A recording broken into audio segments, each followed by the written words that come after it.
저한테는 조금 환상이 있었거든요. 아무래도 난 돌아가야겠어. 그래서 도시 응. 중에서 우리나라에서 제일 번화한 곳이고 발전한 곳이니까 네, 안녕하세요. 제로에너지바입니다. 덥죠. 정말 진격의 여름입니다. 기상청 기준에 따르면 이제 기상청은 일평균 기온이 20도 이상일 때를 이제 여름으로 분류를 하는데요. 이걸 보면 한 100년 전보다 지금 여름이 한 20% 길어졌어요. 그래가지고 지금 1년에 한 3분의 1 정도가 여름으로 분류됩니다. 저같이 더위 많이 타는 사람들한테 정말 끔찍한 소식이 아닐 수 없는데요. 근데 이렇게 여름철에 뭐 폭염도 문제지만 또 하나 걱정되는 게 바로 집중호우입니다. 특히나 이제 재작년, 작년 연달아서 또 커다란 수해가 났고 인명피해도 났었기 때문에 또 걱정이 되는데요. 그래서 이제 올해는 잘 준비가 되고 있는지, 특히 이제 인구가 많이 사는 도시 지역의 이 침수를 막기 위한 대책은 잘 되고 있는지 오늘 그 이야기 나눠보겠습니다. 네, 안녕하세요. 네, 안녕하세요. 저 사단법인 넥스트 기후리스크 팀에서 책임연구원으로 있는 송강현이라고 합니다. 넥스트에서는 지금 기후변화에 따라서 발생하는 기후리스크를 어떻게 정량화할 것인가에 대해서 연구를 하고 있습니다. 네, 기후리스크 정량화. 네, 알겠습니다. 오늘 이제 호우 이야기 할 건데, 이제 강현님은 또 기후 전공하지 않으셨습니까? 네. 네. 거의 연구자 중에는 유일한 네. 비연구자 중에 여기도 한 명 있습니다. 네. 그래서 여쭤보면 뭐 기온이 올라가면 공기가 품을 수 있는 수증기의 양이 늘어난다. 네. 뭐 이거는 뭐 그냥 그럴 것 같아요. 근데 공기 중에 수증기 양이 늘어나면 그게 이제 비가 되어 내릴 때 그냥 추적 오래 내릴 수도 있잖아요. 근데 왜 집중호우가 이렇게 늘어난다라는 이야기가 나오는 건지, 뭐 하다못해 이제는 뭐 게릴라성 호우다라는 말도 이제 그냥 많이 쓰잖아요. 네. 왜 그런 거예요? 먼저 기후변화 얘기가 나오면은 꼭 집중호우, 특히 호우가 많이 발생할 것이다라는 얘기는 많이 알려져 있고, 그거에 대한 원인으로 말씀해 주신 것처럼 이제 수증기의 양이 많아진다, 이 얘기가 있습니다. 근데 요거에 대해서 왜 집중호우의 형태냐에 대해서 얘기를 하기 전에 먼저 간략하게 진짜로 기후변화에 따라서 호우가 증가하고 있는지 이 부분에 대해서 먼저 얘기할 필요가 있을 것 같아요. 네. 그래서 우리가 가지고 있는 과거 기록이랑 최근까지의 기록을 통해서 지금까지 기후가 변해가면서 집중호우가 증가했는지 혹은 미래 기후는 정확히 알 수 없지만 우리가 이제 어떤 시나리오 분석을 통해서 예측을 해볼 수 있는데 그럼 진짜 미래 기후에서도 집중호우가 증가할 것인지 네. 이런 부분에 대해서 먼저 체크를 해야 될 것 같습니다.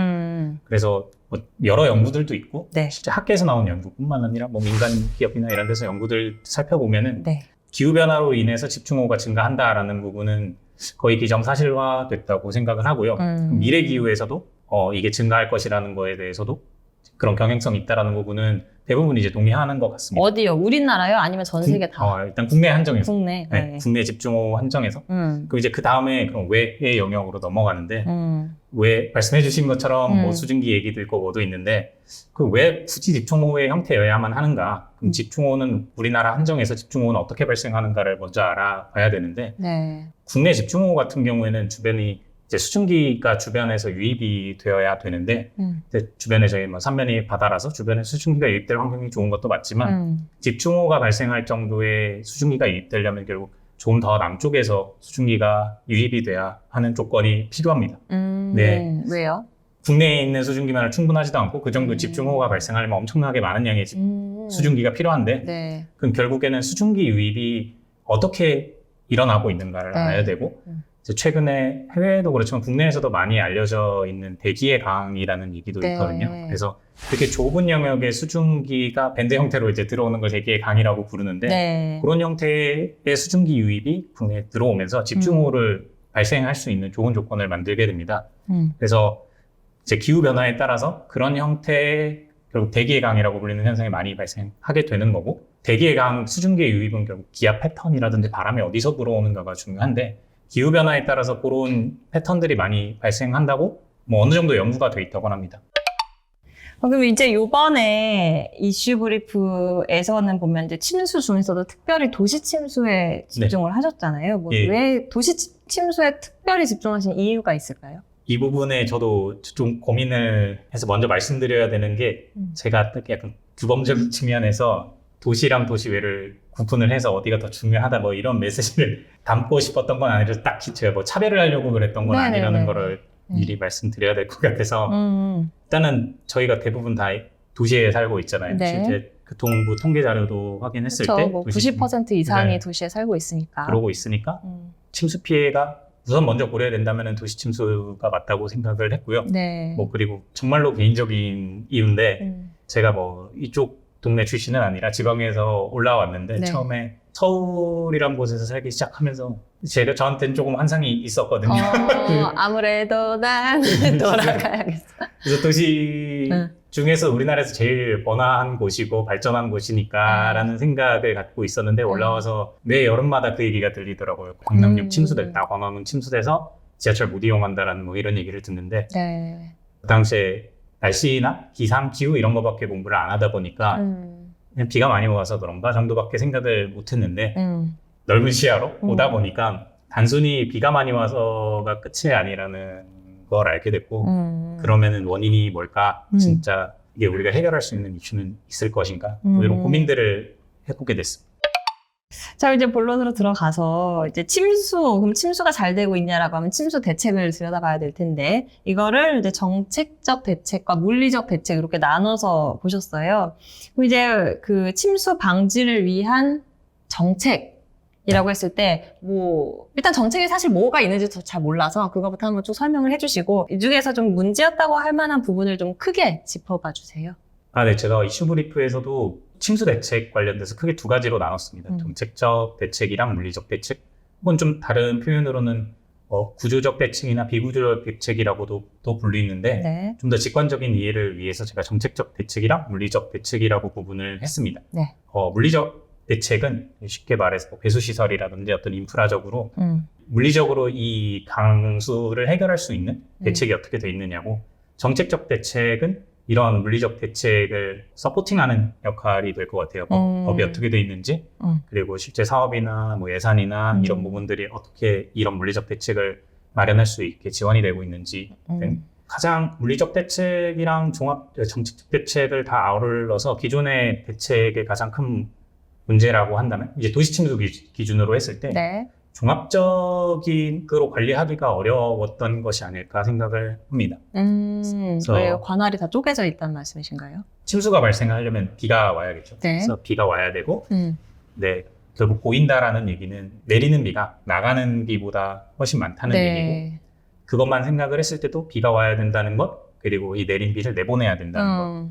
근데 이게 이제 도시 인프라로 생각을 하면은 하수관이나 오수관이 어떻게 갖춰져 있는가가 중요할 거고 궁극적으로 이렇게 하수관이나 오수관을 통해서 유출된 물이 어디로 가냐면 하천으로 갈 수밖에 없습니다. 네. 그리고 하천을 통해서 바다로 내보내야 되니까 여기서 비라는 관점에서 보게 되면은 이제 자연재해에 해당을 하고 그리고 하수관이나 오수관로를 생각을 한다면은 도시 기준으로는 하수도와 같은 어떤 인프라와 관련된 얘기가 되고 마지막으로 하천은 또 별개로 하천의 영역에 있어서 이게 기존에는 각각을 다른 관계부처에서 한다든지 사업도 별도로 진행을 한다든지 결국 이 세 개를 아우를 수 있는 법안이라든지 혹은 사업이나 예산이 구성되는 것들이 부족했다. 요게 가장 큰 문제로 알고 있습니다.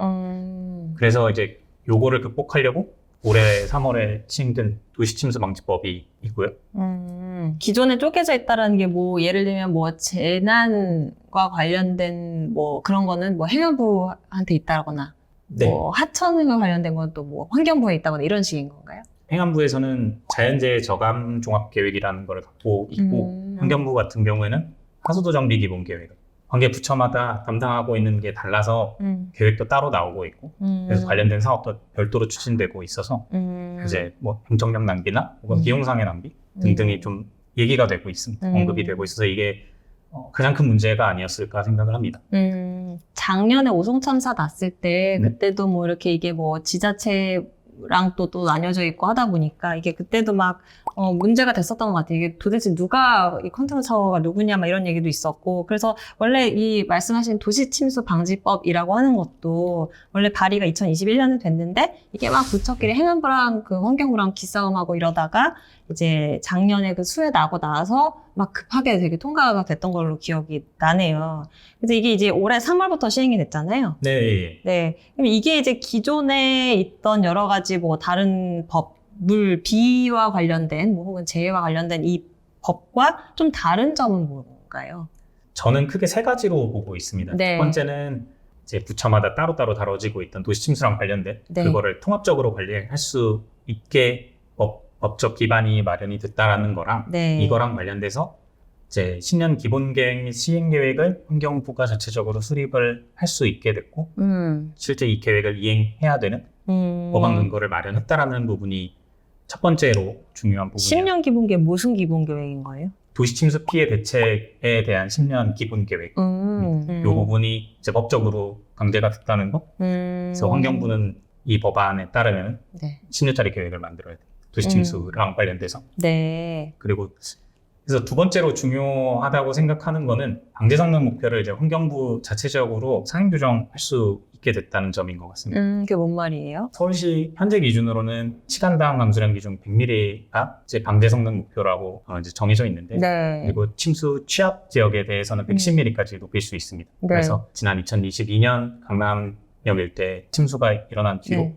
100mm는 110mm로 높여줬고 강남역 일대 같은 경우는 110mm로 정해져 있는데 이제 요 기준을 환경부에서 100mm까지 해야 된다가 아니라 좀 더 필요에 따라 높일 수 있다라는 얘기로 이해하면 될 것 같습니다. 앞으로 더 뭐 우려가 되면 더 네. 높일 수 있다. 네. 네. 그리고 마지막으로는 침수 피해 저감에 필요한 두 가지 센터, 상황실을 네. 운영할 수 있게 됐다는 점입니다. 첫 번째로 피해를 저감하기 위해서 미리 예측을 할 수 있어야 되는데 네. 이 예보랑 관련된 도시침수 예보센터를 이제 환경부가 운영할 수 있게 됐고 두 번째로는 실제 침수가 발생했을 때 대응을 해야 되는데 네. 이 대응을 전담해서 할 수 있는 물질 종합 상황실이 운영할 수 있게 되었습니다.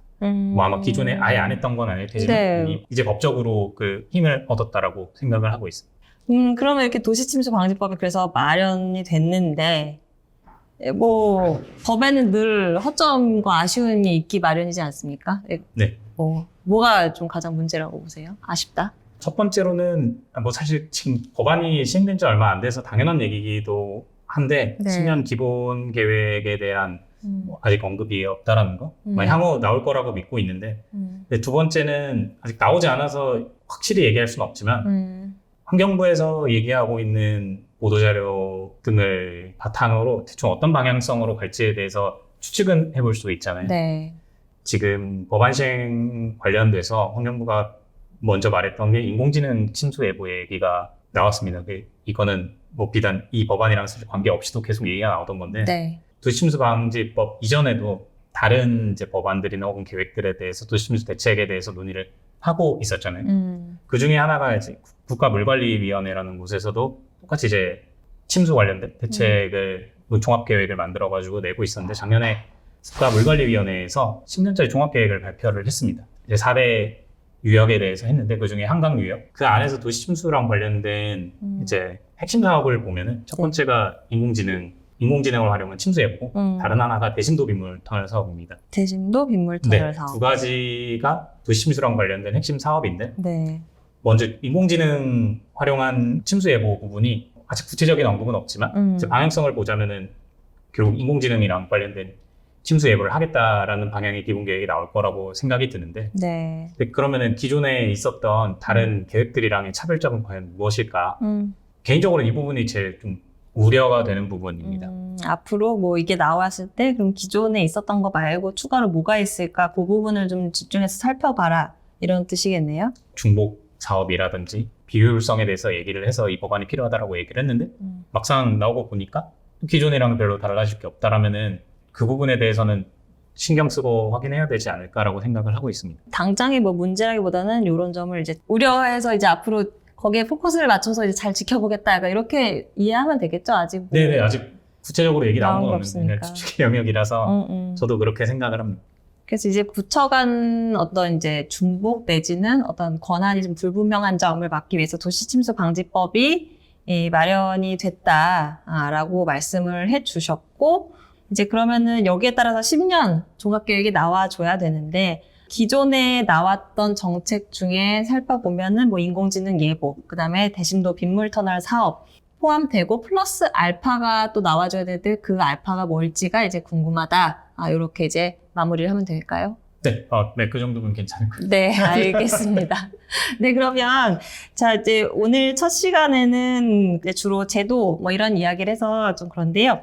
이제 다음 2부에서는 우리 모두 다 관심을 가지만 또 빗물 터널 이야기 나오니까요. 2부에도 좀 많이 관심을 가져주시기 바랍니다.